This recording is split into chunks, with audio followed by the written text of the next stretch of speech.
Az utóbbi hetek felmérései szerint az elektromos autót vásárlók 25%-a Európa szerte megbánta a beruházását, míg az Egyesült Államokban ez az arány néhol akár a 44%-ot is elérheti. Ez a kutatás hatással van az akkumulátorgyártásra is, a gazdasági következmények pedig mondhatni elkerülhetetlenek. A Tandem Extra mai adásában vendégem dr. Vasárus Gábor László, geográfus, a Regionális Kutatások Intézetének munkatársa, és Németh Lukács biofizikus, az STM mérnöki kar óraadója. Sziasztok, köszönöm, hogy elfogadtátok a meghívásomat. Szervusztok, köszöntöm a nézőket. Hello. Feltehetem akkor talán az egyik legfontosabb és elsődleges kérdést, hogy mennyire balgaság azt mondani, hogy itt a vége talán az elektromos autózás bizniszének, tekintve azokat a statisztikai adatokat például, amit említettem a felkonferáló részben is, hogy Európában kb. 25%-a már az embereknek, a vásárlóknak megbánta azt, hogy elektromos autóra ruházott be. Az USA-ban vannak olyan térségek, ahol ez még akár a 44%-ot is ütheti. Egyrészt mennyire valós érték ez, hogy tényleg annyira bánják, hogy soha többet nem vennének, vagy csak azt mondják, hogy hát megvettük, megbántuk, de ha jön majd új, akkor majd veszünk jobbat, vagy pedig mondhatjuk azt is, hogy beleugrott itt most a világ egy olyan, fogalmazhatnék úgy is, hogy egy olyan iparba, ami lehet, hogy nem is lesz annyira jövedelmező, mint amennyire gondolnánk. Hát alapvetően az, hogy jövedelmező, az több szinten vált. Tehát egyrészt azt tudni-e, hogy az országonként nagyon eltér. Például Norvégiában, ahol tipikusan az volt, hogy vettek a benzinüzemű autó mellé még egy elektromos autót, amit a nagyon olcsó vízerőműves áramból töltenek, ott elégedettek az emberek. Ott mindössze 11% mondta azt, hogy nem tetszik neki. Szicíliában ennél sokkal rosszabb a helyzet, ez nyilván nagyban függ a helyi infrastruktúrától, az, hogy mennyit kell menni az autóval. Nyilván egy olyan területen, ahol a fjordon belül kell furikázni 5 kilométeres távon, ott teljesen az elektromos autó. Nagyon függ a hőmérséklettől, például, hogy hogyan tölt az elektromos autó. Ezért mondjuk Szicíliában kicsit problémásabb egy elektromos autó, mint mondjuk Norvégiában a hidegben. Azt is hozzá kell tenni, hogy még ennél rosszabb számok is vannak egyébként, ha globális léptéken nézzük, mert Ausztráliában még az amerikainál is elégedetlenebbek az elektromos autóval. De itt a fő probléma az, amit nem nagyon szoktunk figyelembe venni, hogy ez a visszaesés, ez gyakorlatilag nem az elektromos autóról szól elsősorban jelenleg. Az elektromos autókkal eddig is voltak fluktuációk. Tehát 2022-ben, 2023-ban ennél nagyobb fluktuációk voltak pozitív, meg negatív irányban is. Egy új technológiánál ez egyébként viszonylag normális, hogy kijön egy új típus, akkor hirtelen az népszerű lesz, aztán visszaesik, és akkor egy ilyen hullámgörbe alakul ki. A jelenlegi helyzet az gyakorlatilag adózási kérdés. Ugye az elektromos autó az nem azért terjedt most hirtelen el Európában, mert az elektromos autóba egy hirtelen beleszerettek az emberek, hanem egy adó. Gyakorlatilag az adórendszeren keresztül egy gigantikus mennyiségű pénzt visszaadtak az embereknek, gyakorlatilag egy hasonló szavazatvásárlás volt, mint bármilyen más ilyen technológiánál, amikor osztjuk a pénzt. Ez gyakorlatilag az volt a lényege, hogy annyi pénzt adtak a németek, az amerikaiak az elektromos autóra, hogy gyakorlatilag hülyének is megért elektromos autót venni, akár második, harmadik autónak, vagy a cégbe furikázni, mert egyszerűen adózási kedvezmény volt, ugye parkolódíjra való kedvezmény, nagyon sokszor kaptak áfa kedvezményt még ezen túl. Gyakorlatilag, mivel ezek a kedvezmények most lettek tekerve, most nem veszik ezeket az elektromos autókat. Most már csak az veszi az elektromos autót, aki tényleg szerelmes az elektromos autóban, mint típusba, és ő személy szerint akar valamilyen elektromos autót. Általában ezek az emberek nem is a kicsi elektromos autókat veszik, hanem a jó kis batársuvokat, meg versenyautók. Ezeket a nagyobb teljesítményű akkumulátorú. Akik a 400 lóerőért veszik az elektromos autót. Tehát azzal a téveszmével először is le kéne számolni, az elektromos autó az környezetbarát. Nem, az elektromos autó az egyrészt adópolitikai eszköz volt, másrészt meg arról szólt, hogy most mit tudom én, egy Merci árából tudtál venni egy Porsche teljesítményű autót. Ennyi. Tehát ezt teljesleges túlcizelálni. És ezt azért fontos kiemelni, mert van két szekta, ami kialakult. Van egy elektromos autót imádó szekta, aki kizárólag ilyen cherry pickingbe csak a pozitív dolgokat hajlandó figyelembe venni, meg van egy elektromos autó gyűlölő szekta, aki meg csak a negatív dolgokat hajlandó figyelembe venni, és sajnos ez még a tudományos munkákban is sokszor visszaköszön, hogy a módszertan direkt úgy van kiválogatva, hogy aki az elektromos autó rosszságát akarja kimutatni, az mondjuk a kutatásában a hangsúlyt például a lítiumbányászat környezeti hatásaira teszi, az elektromos autó jóságát akarja kimutatni, az mondjuk kizárólag arra koncentrál, hogy hát ez nitrogén tartalmú vegyületeket nem bocsájt a város légkörébe. Viszonylag kevés az a kutatás, ami a teljes értékláncon végigmegy. Egyébként ezek nagyjából kimutatják, hogy az elektromos autó egyébként semmivel se jobb, mint a hagyományos autó. Nagyon egyszerű példát mondva, a dugó elektromos autóból pont úgy néz ki, mint a benzinüzemű autóból. Meg az a helyzet, hogy ha valaki, tehát ahhoz nagyon elfogultnak kell, vagy fanatikusnak lenni, hogy valaki azt gondolja, hogy a milliárdos mennyiségű benzin és gázolajüzemű jármű okozta problémára az a megoldás, hogyha gyártunk másik 1 milliárd járművet, csak eltérő hajtáslánccal. A valóság ennél sokkal egyszerűbb volt. Az történt, hogy pár vállalkozó, mint például Elon Musk, meg mondjuk a kínai állam rájött arra, hogy az autógyártás az viszonylag jól le van játszva. Ott megvoltak a piaci szegmentációk, versenyautóban tudjuk, melyik olasz cégek vezettek, mit tudom én, a szedánokban melyik német cégek vezettek, mit tudom én, az izomautókban meg melyik amerikai cégek vezettek. Ez egy lejátszott piac volt. És ők mondták azt, hogy elektromos autókban meg ez nincsen meg, az gyakorlatilag egy új lap, és gyakorlatilag annyi történt, hogy az autóiparban, akik be akartak lépni új szereplőként, azok az elektromos autót létrehozták. Kínának ez egy tudatos tervezett akciója volt, hogy az európai autóipart így akarja kiszorítani a globális autópiacról. Erre hatalmas nagy állami támogatásokat adtak, tehát Kínában egyébként gyakorlatilag olyan dotációja van az elektromos autónak, hogy mi azt itt el nem tudjuk képzelni Európába. És ennek az volt az egyik oka, hogy ők pontosan tudták, hogy globális újraszegmentálást így tudják elérni. És ez olyan sikeres volt, hogy gyakorlatilag, hát most egyszerűen akarom megfogalmazni, Kína egy ügyes gazdasági marketing trükke bevitte a málnásba Európát. Ha már gazdaságról beszélünk, akkor még egy fontos dologra kitérnénk. Nem is olyan régen beszéltünk még ugye egy olyan nagyobb átfogó témakörről, mind a hárman ebben az úgynevezett tricikliben, ahogy szoktunk így fogalmazni, aminek az volt a lényege, hogy mi számít zöldnek, hogy a zöld energia, vagy a zöldre festett energia, ugye kontrasztba téve azokkal például, hogy említettük ezeket a fosszilis energiahordozókat is, és fordulnék hozzád, Lukács, ezen tekintetben, hogy ezek az akkumulátorok, amiket például az elektromos autóknál is alkalmaznak, különböznek-e például bármilyen tekintetben azoktól az akkumulátoroktól, amit ugye az alapemberi tudat is ismer, gondolok itt például így a mindennapos akkumulátorokra, no meg a másik kérdés pedig az, hogy mennyire minősül ez a fajta akkumulátor is ilyen zöldre festésnek, mint ahogy más tekintetben is megfigyelhető.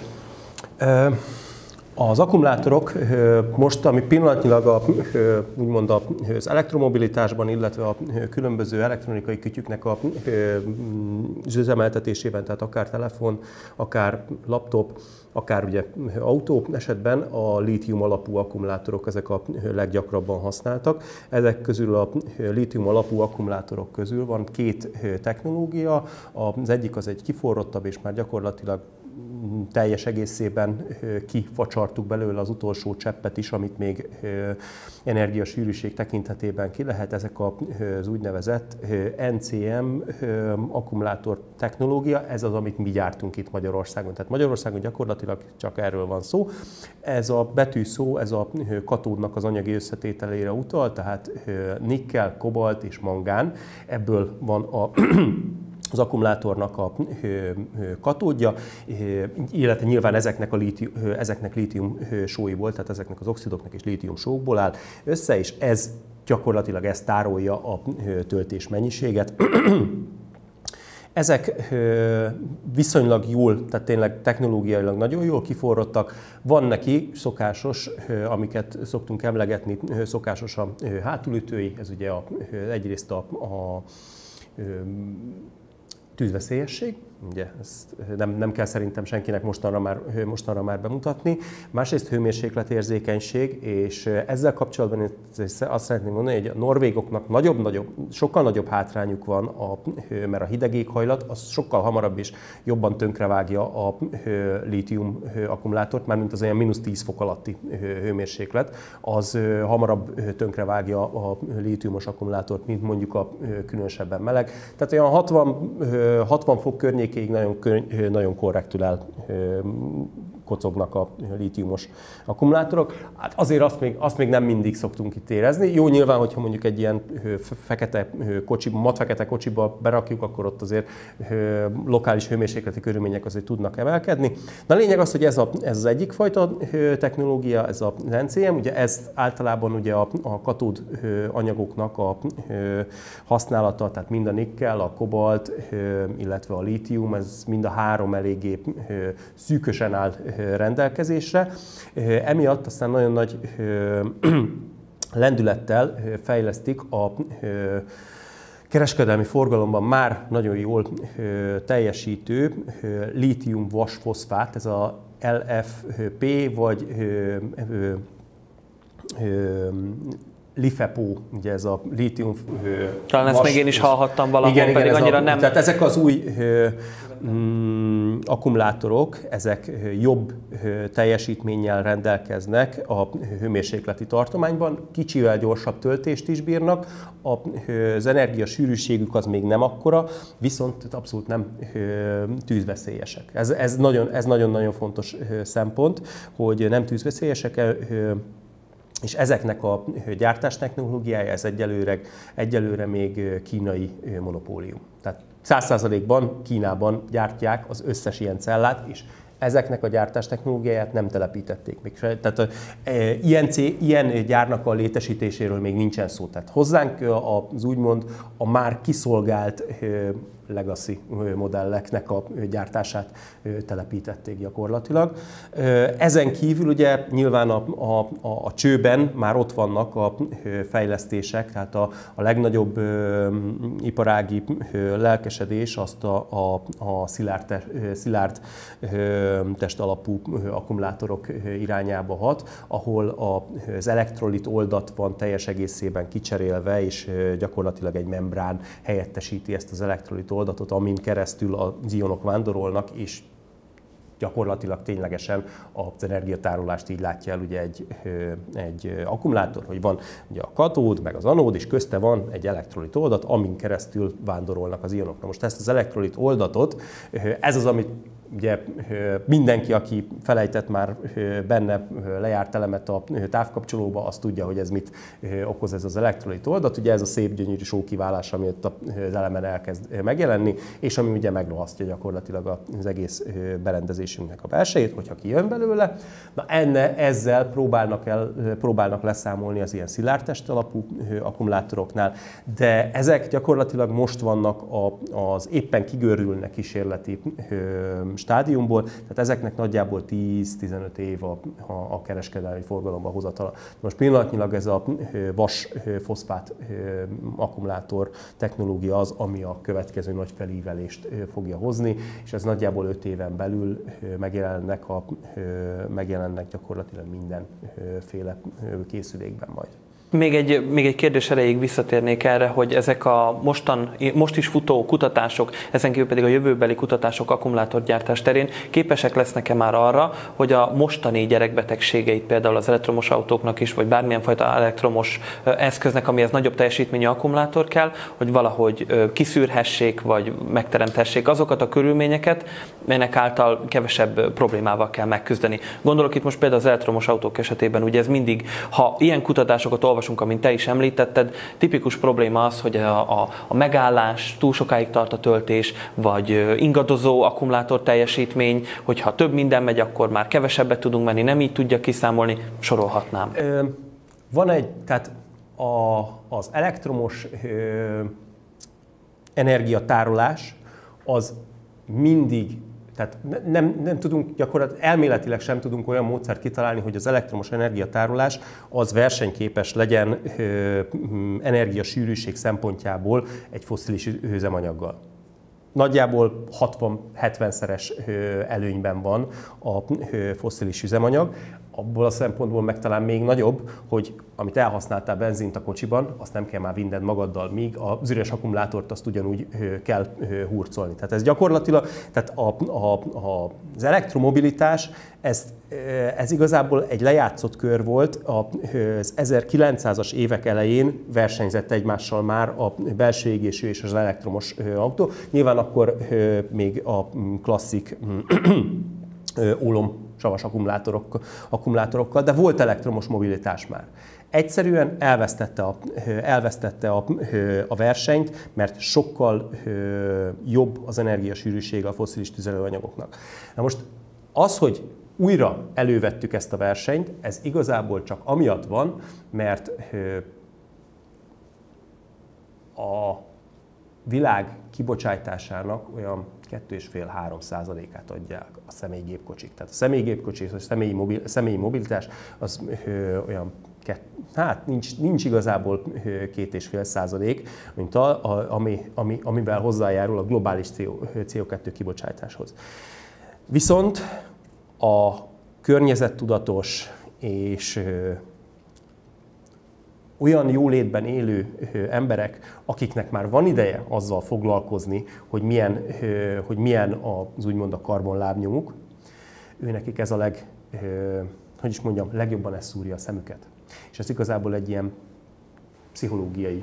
Tehát ez a legalkalmasabb a környezettudatosság demózására. Így van. Tehát ez egy ilyen, hát most nem jut eszembe hirtelen magyarul neve, ez egy virtue signaling. Az, hogy én teszek a környezetemért azért, mert én elektromos autóval járok. Az, hogy annak az elektromos autónak a járulékos kibocsátása az körülbelül 2-3-szorosa, ugye Kínában a kínai hálózati viszonyoknak a karbonlábnyoma mellett gyártott akkumulátor elemekkel, azt járathatja az ember folyamatosan, azt az elektromos autót nem fogja tudni visszaszedni azt a kibocsátást, ami már benne van a megcsinálásában. Nyilván a piacnak egyébként rettentő nagy részét képzi az is, hogy a pszichológiai hadviselés miként és hogyan tudjuk alkalmazni. Engedjétek meg akkor, hogy erre a témára akkor ráfűzzem pedig a következő kérdést, ami az energiaszektorral kapcsolatos. Kiindulva abból, hogy beszélünk ugye akár Magyarországon is és Európa szerte is akkumulátorgyártásnak különböző lehetőségéről, ugye Magyarországon ez kiváltképpen ilyen felfokozott témává vált, hogy az elektromos autógyártással összefüggésbe hozható energiamix kialakítása, ezen kívül az is, hogy miként hozzák majd létre ezeket az akkumulátorokat. Felmerül akkor a kérdés, hogy az akkumulátorgyártóknak mivel kell szembenézniük most az energiapiacon, és így mind a kettőtöknek bocsájtom ezt a kérdést, talán, hogyha szeretnéd kezdeni, akkor... Hát egyrészt az országonként nagyon eltér. Tehát maga, és akkor először maradjunk csak az elektromos autó környezeti lábnyománál, tehát azért nagyon nem mindegy, hogy egy elektromos autót milyen országban működtetsz. Mert mondjuk Franciaországban, ahol gyakorlatilag a szén-dioxid kibocsátás nélkül atomerőművekben megtermelt árammal töltöd az elektromos autót, az jó. Ott valószínűleg egy jól kihasznált elektromos autó az tud környezetbarátabb lenni egy modern benzinüzemű autónál egy teljes élettartam alatt. Ez opció, ez nem mindig valósul meg, mert ez nagyon függ attól, hogy hogyan, miként használjuk. Mert például az elektromos autó tökéletesen jó arra, hogy a városban használjuk, például taxiként vagy buszként, mert ott egész nap megy. Ha te megveszed azért, hogy munkába járjál vele, és a nap 90%-ában vagy a munkáján a parkolóba áll, vagy otthon a garázsba, akkor a beépített, tehát a gyártáskor keletkezett szén-dioxid kibocsátásról nem fogod visszatermelni, hiába nem pöfög, ugye. Másrészt, ugye, hogyha ezt mondjuk egy Lengyelországban használod, ahol meg szénerőművekbe termelik meg az áramot, vagy Magyarországon, ahol tipikusan esti csúcsidején a 100 halombattai hőerőműnek az áramából tankolod idézőjelben tankolod az elektromos autót, akkor az nagyon nem környezetbarát, még véletlenül se. Ugye itt egy kicsi probléma van, hogy az elektronokon nincsen címke, hogy honnan jön, szóval ezt azért mondjuk az átlag felhasználó nem tudja. De azért ez egy globális probléma. Másrészt az sem mindegy, hogy milyen az országnak a szerkezete. Tehát mondjuk egy olyan országban, mint Dél-Korea, ahol nagyon tömött, pici, olyan értelemben kompakt városok vannak, hogy nagyon sűrűn van beépítve, hiába nagy kiterjedésűek, ott van rációja az elektromos autónak, mert nagyon sűrűn vannak töltőállomások, egy ember viszonylag kis távolságot tesz meg, viszont tehát például arra jó. Arra, hogy Amerikában mondjuk ezzel menjen, mondjuk Kaliforniában egyik városból a másikba, arra teljesen alkalmatlan. Egyébként ez mutatja is, hogy ebben a két országban szinte teljesen ellentétes az elégedettség az elektromos autókkal, mert máshogy használják. Tehát mit mondtam, Magyarország esetében például ez tipikus példa, hogy arra, hogy mondjuk egy légkondi szerelő Szegeden belül 300 métereket menjen, arra jó az elektromos autó, arra, hogy te Szegedről Budapestre oda-vissza járjál, arra nem jó az elektromos autó. Tehát maga az, hogy hogyan használjuk, már befolyásolja. Az, hogy milyen árammal töltjük, az még egy nagyon nagy buktató, és akkor egy fontos tévhitet. Tehát az, amikor azt mondják az emberek, hogy az elektromos autó jó, mert majd napelemről töltöm, az a legnagyobb hazugság, amit saját maguknak mondhatnak. Az elektromos autót tipikusan este töltjük, amikor hazaérünk. Az elektromos autó olyankor fosszilis áramról megy, mert akkor lépnek ki pont a megújulók a napi áramhálózatból. Ugye napközben sokat termelnek, de hát akkor vagy a munkahelyen vagyunk az autóval, vagy éppen a gyereket hurcoljuk az iskolába, vagy éppen a boltba járunk vele. Tuti, hogy nem akkor töltik elektromos autót. Este töltik, vagy kora délután, amikor a napi csúcsfogyasztás van, ami most folyamatosan dönti a korábbi napi csúcsokat napról napra, hétről hétre egész Európában. Erről olvastunk egyébként, nem kell messzire menni, Szegeden is egyébként. Gyakorlatilag Európa áramhálózata már így is instabil, és akkor még erre akarunk rátenni egy olyan fogyasztás, hogy egy elektromos autónak a töltője, és akkor most a szolidabbakról beszélünk, nem a durva gyors töltőkről, az 4-szerese egy háztartás teljes fogyasztásának. Most képzeld el, hogy egy paneltelepre ilyen töltőkből berakunk annyit, hogy mindenki tudjon elektromos autót tölteni, akkor gyakorlatilag 4 ugyanolyan elektromos hálózatot ki kéne építeni, mint ami van, vagy egy olyat, aminek 4-szer akkora kapacitása. Tehát az USA-ban 500 milliárd dollárra tervezik azt, hogy 2035-ig mit kell a városokba befektetni, csak arra, hogy az elektromos hálózat ne omoljon össze a töltőktől. Tehát az nem az, hogy fejlesztik, az a szinten tartáshoz kell. Egyáltalán kialakítása a struktúrának. És ebben nincsen benne az erőműépítés, tehát ez csak a vezeték meg a transformátorépítés. Tehát ebben még az nincsen, hogy honnan lesz áram hozzá. Tehát innentől kezdve egyébként valójában az elektromos autó az esti fosszilis áramhasználatnak az extráját növeli meg, tehát valójában a karbonlábnyomát az európai áramhálózatnak minden országban brutálisan növelni fogja. Mondom, van egy-két szerencsés ország, ami kivétel, mint Norvégia. De az a kivétel, nem a szabály. A másik, hogy ugye ez például olyan példák vannak már Hollandiában, például az elektromos autók töltését délután 6 és este 9 között pont ezért már korlátozzák. Sőt, most már egyes városokban 4 órától este 9-ig van korlátozva. Ez most még egy egyedi kivétel, de egyébként ez lesz a szabály. Azt is hozzá kell tenni, hogy elektromos autó jelenleg ugye nincs jövedéki alap. Tehát elektromos autó az jelenleg arról szól, hogy egy halompenzt az állam ad az embereknek, hogy vegyenek elektromos autót, amin ők spórolnak pénzt a benzinen. Tehát mindenki pénzéből a gazdagoknak okozunk üzemanyagár csökkenés gyakorlatilag. Tehát ez egy ilyen perverz újraelosztás. Tehát ez a szociális igazságosságnak pont az ellentetje, és én nagyon furcsálom, hogy a magyar szociológusok erre még nem szálltak rá. Ez egy nagyon jó kutatás. Lehet majd ezután az adás után nagyon szívesen ajánlom. Lesz majd lehet erről is kutatás. De a lényeget mondani akartam az egészből, hogy ezzel azt érjük el, hogy gyakorlatilag tehát az egész rendszert már leterheljük. És akkor erre jönnek rá még az akkumulátorgyárak, 1 gigawatt óra akkumulátor kapacitásnak az előállítása, tehát nem a feltöltés, hanem a legyártásához kell 60 gigawatt óra áram. Vagy energia. Ennek nagyjából a fele áram, fele meg hőenergia formájában kell. Itt ugye a hőenergiát tipikusan földgázból gyártják, és az azt jelenti, hogy hát egyrészt iszonyatosan nagy környezeti lábnyoma van ennek, mert irgalmatlan sok széndioxidot termel. Tehát az aztán, hogy az akkumulátorgyárak környezetbarátok lesznek valaha, az a habos mese kategória, vagy ha szigorúbban akarok fogalmazni, akkor a szemtelen hazudozás. A másik, hogy ugye az is egy totális téveszme, hogy ezek majd napelemről fognak menni ezek a gyárak, mert a kémiai folyamatokat nem lehet kibekapcsolgatni, ezek éjjel-nappal mennek egész évbe. Tehát hogy amikor van egy ilyen papír, ugye mint ez Magyarország aksi gyáraknál is volt, hogy mennyi energiát használnak, meg vizet, meg áramot csúcsfogyasztás időszakában az akkumulátorgyárak, azt úgy kell érteni, hogy az a csúcsfogyasztás az év 95%-ára igaz. Tehát ez nem úgy van, hogy így néha ilyen vannak ilyen csúcsok, hanem gyakorlatilag a leállásokon kívül annyit fogyaszt egy akkumulátorgyár. Mert ezt csúcsra kell pörgetni, mert csak akkor éri meg technológiailag, itt nincsen kibekapcsolgatás. Tehát ezt is miből fogjuk ellátni, gázból vagy áramból. Ezt pont ugye műsor előtt beszélgettük kávézás közben, hogy gyakorlatilag Kínában vannak olyan akkumulátorgyárak, amiknek több áramot termelnek meg széntüzelésű erőművekkel, mint amennyi a Magyarország teljes áramfogyasztása, tokkal, vonóval. És gyakorlatilag ez így van most is, és egyébként például az, hogy a magyar kormány miért van annyira rászorulva például az orosz gáznak az importjára jelenleg, abban nem kicsi szerepe van annak, hogy mi leszerződtünk a kínai gyárakkal, hogy biztosítjuk nekik az áramot meg a gázt, ami kell a termeléshez. És például ez egy kötés számunkra, hogy nekünk irgalmatlan olcsón, irgalmatlan sok gázt kell odaadnunk ezeknek a gyáraknak. Ha nem, akkor gyakorlatilag mi fizetünk nekik azért, hogy itt legyenek. És ez egyébként nem magyar sajátosság, tehát egyébként ha valaki elkezd kotorászni az akkumulátorgyáraknak a nemzetközi irodalmában, ez egyébként szinte mindenhol egy buktató.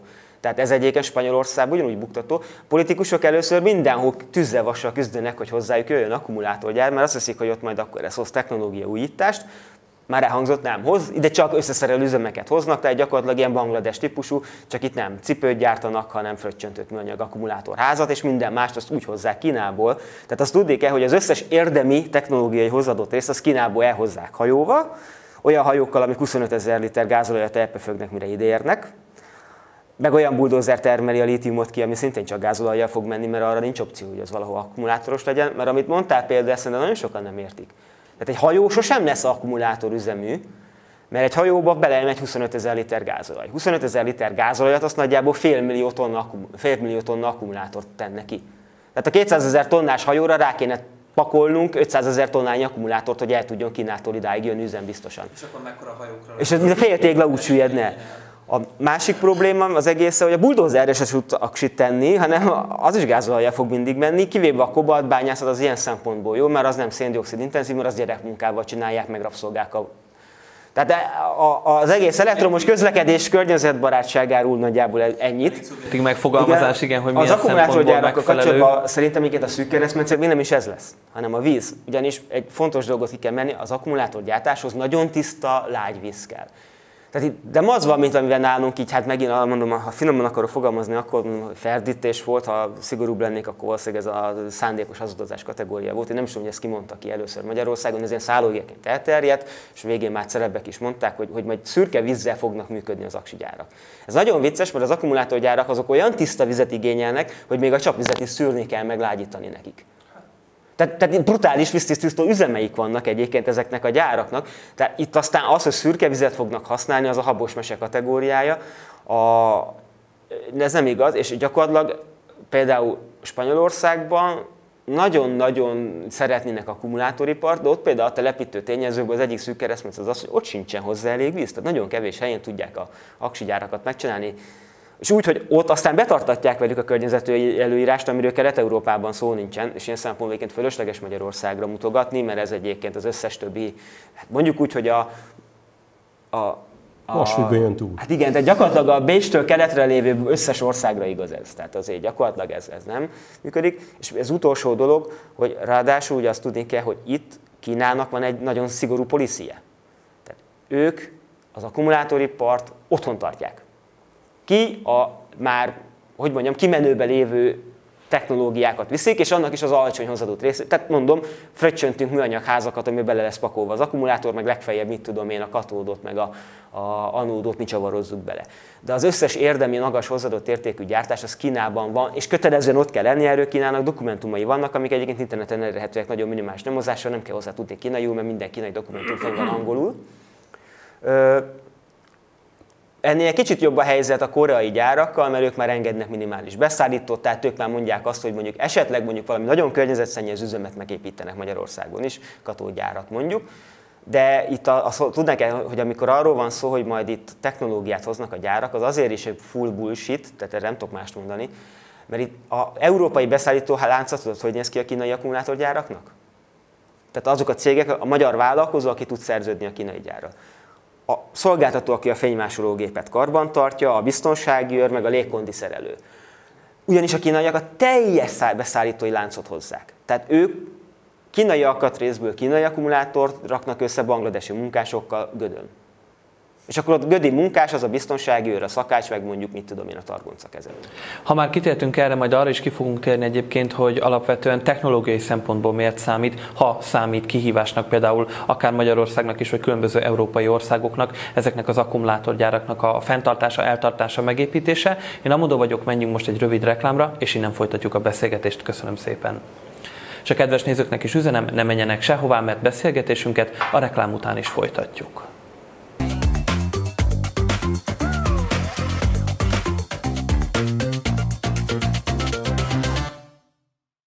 Ugye a Jack-o'-lantern, ugye így nevezik angolul magát ezt a töklámpát.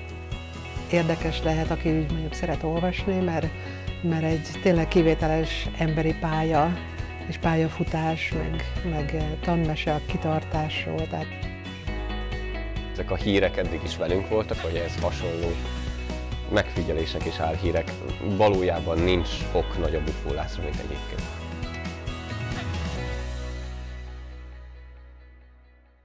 Melyik a kettő közül a nehezebb, az embert tanítani, vagy a kutyát tanítani? Hát az embert, nyilván az embert, mert mi sokkal árnyaltabbak vagyunk. A kutyára azt szoktam mondani, hogy nála vagy fekete, vagy fehér valami. Azért a kutya intelligenciája 3-4 éves gyermekéhez hasonló, sokan azon a véleményen vannak, és talán én is hajlok e felé, hogy ezt osszam, hogy például a gyerekeknek az első 3 életévükben mozgóképpel nem is nagyon kellene, hogy találkozzanak. Azt gondolom, hogy minden gyermeket, attól függetlenül, hogy sajátos nevelési igényű vagy nem, egyénileg kellene differenciálni, amit a tananyagok és különböző törvényi hozások nem nagyon engednek meg. Úgyhogy ilyen szempontból a versek olvasása, a verstanulás, versmondás terápiás értékkel is bírhat, és tényleg nagyon sokszor segíthet nehéz helyzetekben. Ha megkapja azt a tervezet, hogy ezt a házat kell felépíteni, egy funkcionális analfabéta, hogy fogja felépíteni ezt a házat? Mint a következőre behozott, tehát Attila szívesen állít valótlan dolgokat itt rendszeresen, de a következőre behozom. A múltban a csőcseréket azt mindig a szélső jobb adta. A mindiget azt nyilván a rendszerváltás óta értem én. Annál visszább Korponyi Ernő kollégán kívül az emlékezete senkinek nem ér a kötődésem, tehát szerintem ott a sikernek a receptjét azt valahol német Szilárd konyhájába, a madárteljes pacal környékén kell megtalálni. Hát szerintem ez kétirányú dolog, lehet, hogy már hamarabb kellett volna. Nagyon sok termék még olcsóbb lett, mint ástopp alatt. De ne legyenek tévképzeteink ez sehol. Tehát, hogy se Magyarországon, se Németországban, se Franciaországban, se Amerikában. Nehéz elhinni, amit mondanak, mert a valóságot nem tükrözi.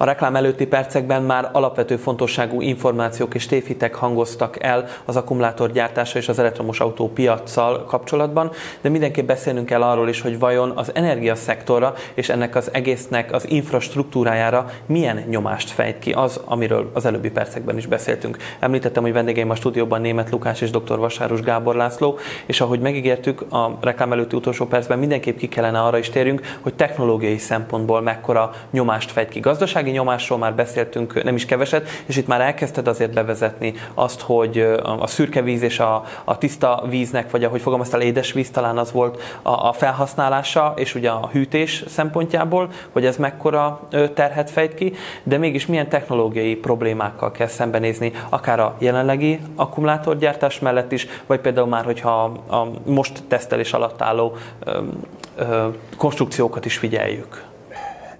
El kell különítenünk azt, hogy a különböző akkumulátorokat mire akarjuk felhasználni. Tehát az, hogy mi most ragaszkodunk hozzá, és arról beszélünk folyamatosan, hogy hogyan tudnánk az elektromos autózást, illetve a másik nagy volumenű felhasználási terület az ugye a hálózati energia tárolás volna, amely segítségével ki tudnánk egyenlíteni a különböző időjárásfüggő energiatermelések által hozott csúcsokat, illetve völgyeket.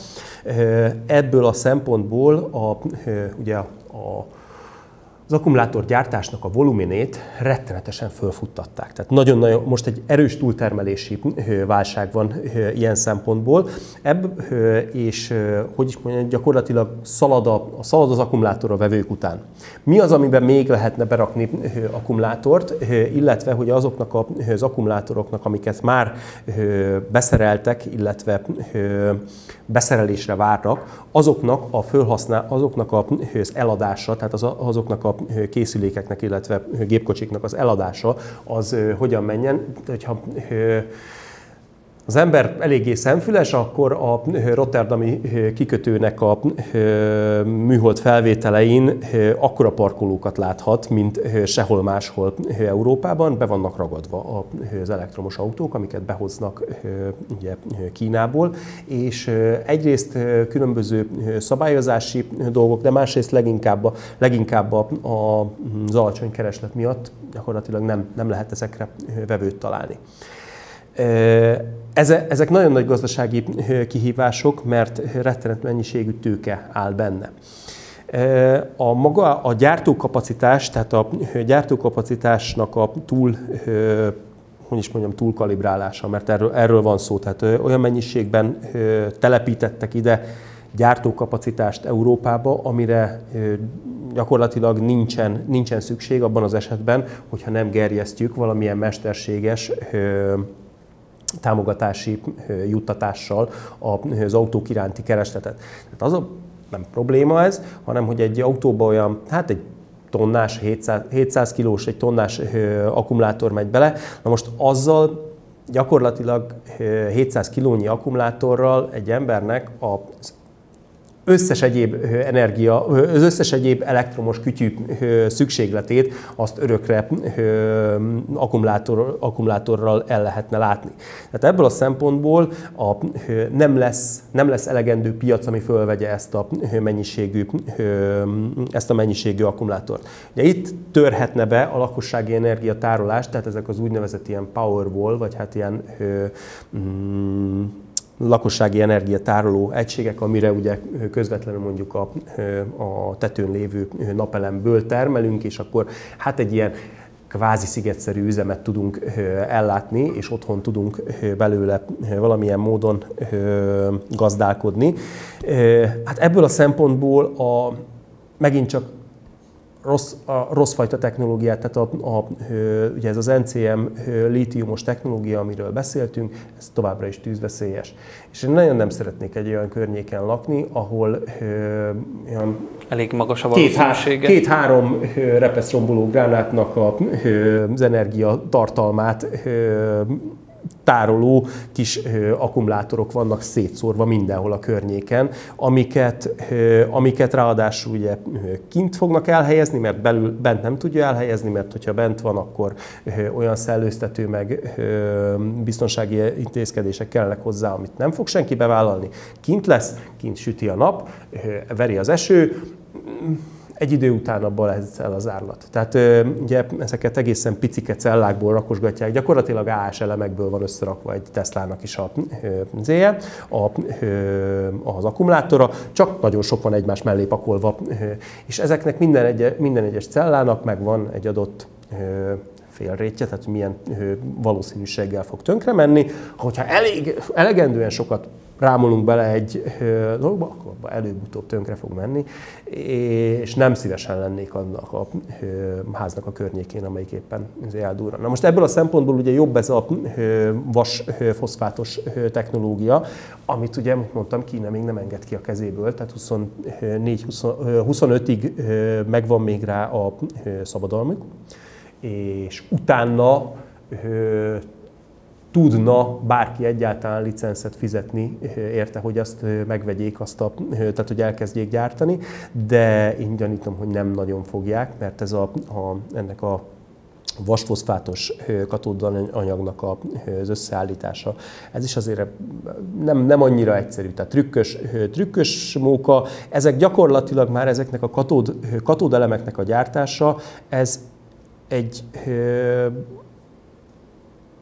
előre haladó nanotechnológiás folyamat. Tehát itt olyan módon kell a részecskeméretet, a különböző kis apró golyócskáknak a bevonatát elkészíteni, ami tényleg nanotechnológia. Ezt nem fogják egyrészt kiengedni a kezükből magát a technológiát, másrészt meg ahhoz, hogy reprodukálni tud, ezeknek olyan mértékben szükséges a nyomás, hőmérsékleti viszonyoknak az optimálása, hogy az pontosan úgy terüljön az a bevonóanyag a nanorészecskén, hogy az a részecske méret az ne... Tehát ezek nem egyszerűek. Hát ez már a processzorgyártás komplexitását között. Igen, gyakorlatilag, hát azért mondom, hogy nanotechnológia, tehát ugyanúgy nagyon fölkészült gyártás kell hozzá, és gyakorlat. És ezt nem fogják nekünk ideadni. Én még csak annyival egészítenénk ezt, hogy Afrikában például voltak ilyen sikeres projektek, ahol arra használták a napelemet meg az aksit, amire ez tényleg jó. Tehát olyan afrikai falvakban, ahol gyakorlatilag lehetetlen kiépíteni az infrastruktúrát, oda leraktak napelemeket, meg ilyen akkumulátor, 700-800-900 kilós aksikat, és arra jó volt, hogy azt a falut, ahol soha nem volt még áram, ellássák annyi árammal, ami ahhoz kell, mondjuk egy mini víztisztító készülék működjön, rádió, tévé, egy minimális közvilágítás. Ott általában ezt úgy oldották meg, hogy gyakorlatilag egy külön épületet építettek a falu legszélén, abban lettek bepakolva ezek a aksid, és ugye ott az volt, hogy ez a vályogépítésű ház, ugye ez önmaga egy kicsit hidegen tartja, hűsebben tartja, másrészt, hogyha az fölrobban, akkor nem történt semmi. ugye nyilván ezt mondjuk már egy meglévő város szerkezetben, mondjuk egy Szegedben nem tudunk csak úgy lerakni ilyen épületeket, amik, hogyha fölrobbannak, nem kár érte. Plusz nálunk nincsenek értelme, mert nálunk van elektromos hálózat. Tehát ilyen szempontból például az egy tragédia volt, hogy például a napelemet ráengedtük az elektromos hálózatra. A napelem az arra lenne jó, hogy a légkondi működjön róla, amikor süt a nap. Mert akkor kell napok légkondi. A magyar konstrukció szerint? Igen. Tehát nálunk is, tehát az az igazság, hogy jelenleg a napelemeknek is nagyon rossz a hatásfokkal, mert nagyon sok, tehát gyakorlatilag az évnek nagyjából 25%-ába tudnak termelni. Jó, ez nyilván országonként, tehát Magyarországon sem mindegy, hogy mondjuk azért a Bakonyba vagy mondjuk Szegeden, de még Európában ennél sokkal nagyobb a különbségünk egy Szicília meg egy Észak-Németország között.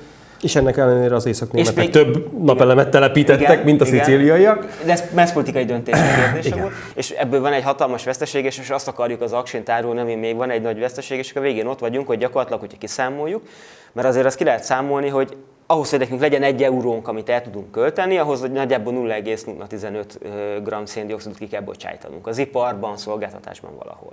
És gyakorlatilag a végén ott vagyunk, hogy ahhoz, hogy megspóroljunk 1 tonna széndioxidot ilyen technológiával, ahhoz ki kell nyomnunk 2 tonna széndioxidot a légkörbe. Tehát gyakorlatilag ez a látszólagos környezetvédelem, ez valójában duplikált környezetkárosítást okoz. Tehát ha nem csinálnánk semmit, azzal kevésbé károsítanánk a bolygót, mint ezzel a jelenlegi folyamattal. Én ezt még hozzátenném, hogy ugye azért ilyen szempontból a lítium akkumulátor az egyébként egy fosszilis erőforrás gyakorlatilag, mert ugye egyrészt Kínából vesszük, tehát ugyanolyan függőek vagyunk tőle, mint az orosz gáztól voltunk függőek. Most a min az egész Európát értem, nem Magyarországot. Másrészt azért ezeknek a lítium akkumulátoroknak az újrahasznosítása az nagyon-nagyon-nagyon-nagyon-nagyon. Hát, még Európában úgy, ahogy létezik, de ha globális szinten nézzük, akkor gyakorlatilag homeopátiás mennyiségben hasznosítják újra a lítium aksikat. Ezeket nagy részint kivágják Bangladesbe, aztán ott elássák, vagy ott hagyják szétrohadni. Sajnos erről élő videókat is lehet egyébként látni az interneten. Ugyanolyan módon, mint egyszerűen a nanotechnológiával előállított berendezéseket nem tudjuk újra hasznosítani, azért, mert az anyagoknak tehát olyan kicsi mennyiségen, olyan kicsi méreten belül változik az anyagoknak az összetétele.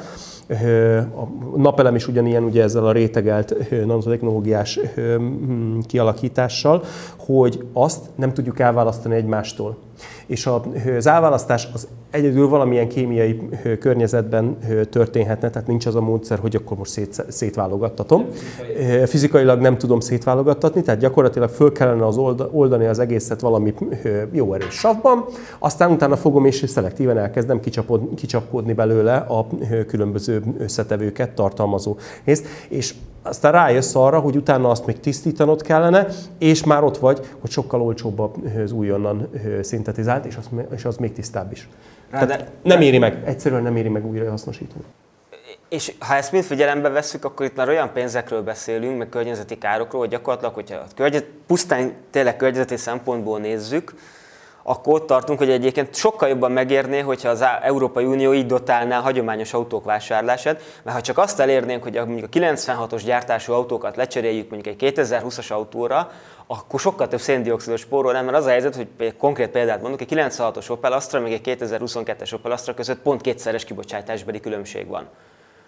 Ugye ezeket a motorokhoz igen. Annyival környezetbarátabbak. Egyszerűen jobbak a motorok, jobb a katalízis, jobb a hatásfok. Ez hasonlóan megfigyelt egyébként például számítógépeknél. És kiszámoljuk azt, hogy mekkora igen, és kiszámolod, hogy mekkora környezeti lábnyom van egy elektromos autónak, és hogy az mennyi széndioxid spórolással jár, akkor kijön, hogy gyakorlatilag sokkal jobban járnánk, hogyha a régi autókat tüntetnénk el az utcákról, és helyettük új benzinüzemű autók lennének. Sőt, tehát gyakorlatilag a legújabb benzinüzemű autók között már van olyan, aminek tisztább a kipufogó gáz, az gyakorlatilag ugyanolyan minőségű, mint ami Budapesten jelenleg a levegőminőség. Tehát vannak olyan városrészei Budapestnek, ahol nyilván ez nem így működik, de gyakorlatilag tisztább a kipufogója némelyik legmodernebb autónak, mint ami ott a városi levegő. És sokkal kevesebb pénzből. Ráadásul, ha meg már mindenképp elektromos autót akarunk gyártani, akkor meg inkább a buszokat kéne elektromossá tenni, mert az a városban rohangál, gyors, sokszor megáll, sokszor elindul, úgyis az elektromos autónak a legjobb teljesítményből, tehát a elektromos autónak a legnagyobb előnye, hogy induláskor nagy a teljesítmény leadása. Nem olyan teljesítménygörbéje van, mint a benzin vagy a dízel motornak. És a sűrűn megálló, sűrűn elinduló járműnél érdemes elektromos motort használni, de ez például a taxi meg a busz. De egyébként mi elektromos közlekedésben marha jól állunk Magyarországon, elmondom. Igen, tehát csak ugye ezt nem aksiról oldottuk meg egész eddig, hanem sokkal észszerűbben felső vezetékről, ezt ugye úgy hívják, hogy trolli meg villamos, nem véletlenül egyébként Budapestnek van a világon az egyik legjobb villamos közlekedése. Tehát valójában, és egyébként amit mondtál, az annyira nem egy új dolog, hogy például az első elektromos autó forradalmat, ugye Magyarországon például Rába a 20-as években, Rába PL néven gyártott elektromos autót. Első között a világon, ez kevésbé ismert. Ez pont azon bukott meg, hogy a savas akkumulátorok zölgését nem viselték jól az emberek. Meg a megbízhatósága annak is viszonylag rossz volt, kiukadt, aztán folyott az akkumulátorsav. A másik dolog meg ugye, hogy már akkor is egy jelentős probléma volt, ami mai napig nincsen megoldva, hogy az elektromos autót nem tud csak úgy megtankolni. Azt lassan tölteni kell. Most már ebben hatalmas javulást értünk el, mert most már nem 12 órán keresztül kell tölteni egy elektromos autót, mint régen. Jelentős fejlődés, például fél óra alatt is már vannak olyan töltőállomások. Igen, csak mondjuk nem tudsz rátankolni csak úgy. Tehát egy 80%-ra feltöltött akkumulátort nagyon nehéz már visszatölteni 100%-ra, még a modern akkumulátoroknál is. Ebben is van javulás, de hogy azért ez nem úgy működik, hogy csak úgy csattingatok. Ez pont azért van, mert az elektromos autó arra lenne jó, és erre van optimalizálva a kínai elektromos autó, hogy te a városba rohangálj vele, mint egy Sanghajban rohangáljál. Nem arra, de mondom, mi magyarok nem erre használjuk, hanem mi kényszeresen akarunk vele Budapest meg Szeged között rohangálni, vagy mondjuk Győr és mit tudom én, Kisbér között, de nem erre való. Tehát, hogy még amire jó, arra se jó használjuk. Nyilván ez igen, felhasználat kérdéseit. Mint hogy említeni szerettél volna ezzel kapcsolatban valamit a töltéssel? Igen, a töltéssel kapcsolatban, tehát vannak ugye ilyen rettenetesen optimista hozzáállású emberek, akik szerint ez az elektromobilitás, ez bele tudna rágni a közúti szállításnak a kibocsátásának a csökkentésébe. Ugye a teherforgalomnak az elektromossá tételével. Most erre az egyetlen egy opció, ami Németországban néhány kísérleti szakaszon megvalósult, az áramszedős autópálya rendszer, mert hogyha az ember megnézi azt, hogy nagyjából olyan 2-3 megawattórás akkumulátor kellene ahhoz, hogy értelmes távolságot tudjon menni vele egy kamion rakománnyal együtt. Na most ezt a mennyiséget, ha megnézed, hogy akkor most megawattóráról van szó, azt, hogyha fél óra alatt meg akarok tölteni mondjuk egy 2 megawattórás akkumulátort, akkor az kijön, hogy az 4 megawatt áramfelvétel. És 4 megawatt áramfelvétel az több ezer amper, tehát az gyakorlatilag arról szólna, hogy az összes töltőállomás, az valójában egy Sándorfalva méretű alállomás lenne, azt minden egyes benzinkútnál azt a méretű elektromos biztosítást és elektromos betáplálást kellene biztosítani, mint ami Sándorfalván van mondjuk. Ez csak azért, tehát nem maga a mennyiség azon a rettenetes sok belőle, hanem az, amilyen gyorsan bele akarjuk pumpálni.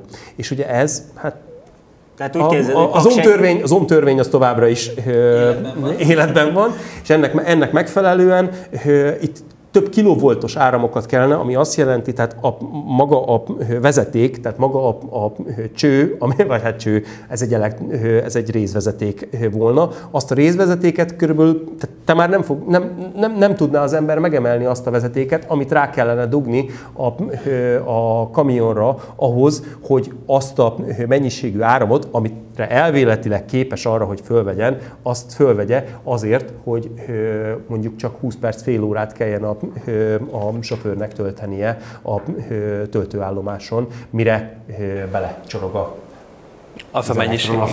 Bárkonyi Gábor szakértő fogalmazta meg jól, amikor mondta, hogy ezekben a technológiában fanatikusan hívő emberek azok Kína hasznos hülyéi, mert gyakorlatilag ők az európai autóipar tönkretételét csinálják az egy a kínai autóipar jójáron. Ez ugyanolyan kamu, mint amikor mondják, hogy egyes országok most már 100%-ból fedezték az áramellátást, és akkor nem teszik hozzá, hogy és meddig 10 másodpercig, vagy 12 másodpercig, lehet, hogy volt 13 másodperc is. És erről nem szól a fáma. Igen, nem, és ez ugyanilyen, hogy például az egy hatalmas nagy hírverés volt Magyarországon, és gyakorlatilag teljes széltébe, hosszába, vertikumába lehozta a magyar média egy hónapon keresztül, hogy a Volvo csinált már elektromos kamiont. Azt nem tették hozzá, hogy igen, ez az elektromos kamion, ez arra van kitalálva, hogy a gyáron belül 500 métereket megtéve furikázza a cuccokat, és mi amíg pakolják, egyből töltik is. Tehát, hogy gyakorlatilag itt ez a kamion, ez 500 métereket tesz meg. Igen. A másik, ugye ennek egy nagyon jó alkalmazási terület. Tehát az a helyzet, hogy ezeknek mindegyiknek megvan a maga alkalmazási területe. Például ugye a rotterdami kikötő, az kifejezetten alkalmas, mert ott ugye arról van szó, hogy fogom magam, leveszem a konténerhajóról, rárakom a trélerre, és arrébb viszem 200-300 métert ott a kikötőn belül. Tehát erre tökéletesen alkalmas az elektromobilitás. Egyszerűen, tehát azt kellene látni, hogy az emberek nagy része úgy tekint erre, mint valami ezüstgolyó, ami mindent vinni fog, és hogyha ezt megoldottuk, akkor hátradőlhetünk, és megvált a globális felmelegedés. Nem. Tehát ez magunkat verjük át, mert tényleg azzal, hogyha az egész mindenséget, tehát az egész közúti közlekedést most azonnal fognánk, és teljes egészében elektromosra cserélnénk, és mindeközben még az elektromos hálózatnak csak ezeket a gépeket ellátó részét azt is alacsony szén-dioxid kibocsátásúra cserélnénk, akkor megszabadulnánk 5%-ától a kibocsátásunknak. Tehát már csak 20-szor ennyit kellene tennünk, ehhez képest, hogyha fognánk magunkat, és az összes házat leszigetelnénk 10 centi hungarocellel, akkor 25%-át spórolnánk meg a kibocsátásunknak. Na most mi az egyszerűbb? Fogni és fölkenni minden épületre 10 centi hungarocelt és lehúzni csemperagasztóval, vagy fogni és nulláról újraépíteni a teljes töltőhálózatot, és mindenkinek új kocsi, új... Ennél már csak egy rosszabb megoldás van, ugye a hidrogénes, mert a hidrogén az a másik mánia ugye most, hogy majd jön a hidrogénes autó. A hidrogénnek vannak buktatói. Tehát a hidrogén az egy olyan pici atom, hogy az személyes módon szeret átdifundálni a 10 centi vastag acélon is, tehát mondjuk eleve azt nem tud csak úgy tárolni, mint mondjuk egy benzint, de még az aksihoz képest is sokkal rosszabb. A másik, hogy 50% tehát bemegy a hidrogén molekula, kijön energia formájába az autó hajtásláncán, ott 50% veszteséged van, tehát nagyon rossz a hatásfoka. De és azt már nem szokták ehhez is hozzátenni, hogy a hidrogént az hogy termeli az ipar, mert az nem úgy, mint az iskolában, hogy beledugjuk a áramot a pohár vízbe, aztán bugyog fel a hidrogén, meg az oxigén, hanem ipari szinten metánból állítják elő a hidrogént. Tehát gyakorlatilag ott tartunk, hogyha ezt mind figyelembe vesszük, hogy egy jelenleg működő, Magyarországon is létező ilyen hidrogénüzemű busz, az konkrétan több mint 2-szer környezetszennyezőbb, mint egy sima dízelbusz. Csak nem itt, hanem ott. Igen. Tehát egy atmoszférában. Igen. Tehát gyakorlatilag ez az egész elektromos közlekedés, ez mondom, ez egy Kína által nagyon tudatosan kitalált taktika volt, amiben Európa belesétált a csapdába, és gyakorlatilag most ki vagyunk szolgáltatva a kínai iparnak. Másrészt meg a környezetvédelem élményének a marketing eladása érdekében gyakorlatilag sokkal több környezeti kárt okozunk, mint hogyha egyébként nem csinálnánk semmit. Közösségkovácsolás érzése. Azt azért tegyük hozzá, hogy a Kína ezt nem föltétlenül egyébként az európai autógyártásán, őnekik szükségük van, tehát őnekik erre szükségük van, őnekik azért van szükségük az elektromobilitásra, és azért van szükségük arra, hogy képesek legyenek megoldani alternatív módon a közlekedésüket, mert az összes olajukat importálják 2-3 ezer kilométerrel messzebbről. Még nagyon-nagyon érzékeny, geopolitikailag érintett útvonalakon keresztül. Ennek megfelelően, hogyha őnáluk elzárna bármi, mondjuk akár India, akár valaki bojkott alá vonná mondjuk a Malakka-szorost, akkor őnáluk 2-3 héten belül összeomlana a teljes gazdaság. Ezért őnekik elemi érdekük az, hogy valóban legyen egy alternatívájuk, tehát ők ezért erőltetik. Aztán az, hogy ez még export módon is ki lett játszva ez a dolog, az már nyilván ők akarnak belőle valamit, de ők akkor is, tehát hogyha mi eltartott kisújjal nem vettünk volna egy darab elektromos autót se, Kína akkor is elektromos autókra állt volna át, mert meg akarják oldani ezt a kőolajkitettséget. Csak ugye Kína nem bábozza, hogy ez környezetvédelemről szól, mert Kína simán megtankolja az elektromos autóit kőszéntüzelésű erőművekkel. Tehát ő legalább nem próbál úgy csinálni, mint ennek bármi köze lenne a környezetvédelemhez. Én nem mondó vagyok, legyen ez a záró gondolat ennek a beszélgetésnek. Nyilvánvalóan még volna egy csomó más dolog, amiről még tudnánk beszélgetni, viszont a műsoridőnkön már így is túl vagyunk. Ettől függetlenül így is rengeteg hasznos információt tudtunk meg erről. Mindenképpen olyan érzésem van, mintha egy 22-es csapdájában lennénk valahogy. Talán azt, hogy ebből milyen kilábalási lehetőségek lennének a jövőben, tartsuk meg egy másik Tandem Extra adásra. Köszönöm szépen, hogy elfogadtátok a meghívásunkat. Nagyon örülök. Jó szerencsét. És a kedves nézőknek is köszönöm szépen, hogy ebben a Tandem Extra adásban is velünk tartottak. Tartsanak velünk legközelebbi adásainkban is, viszontlátásra!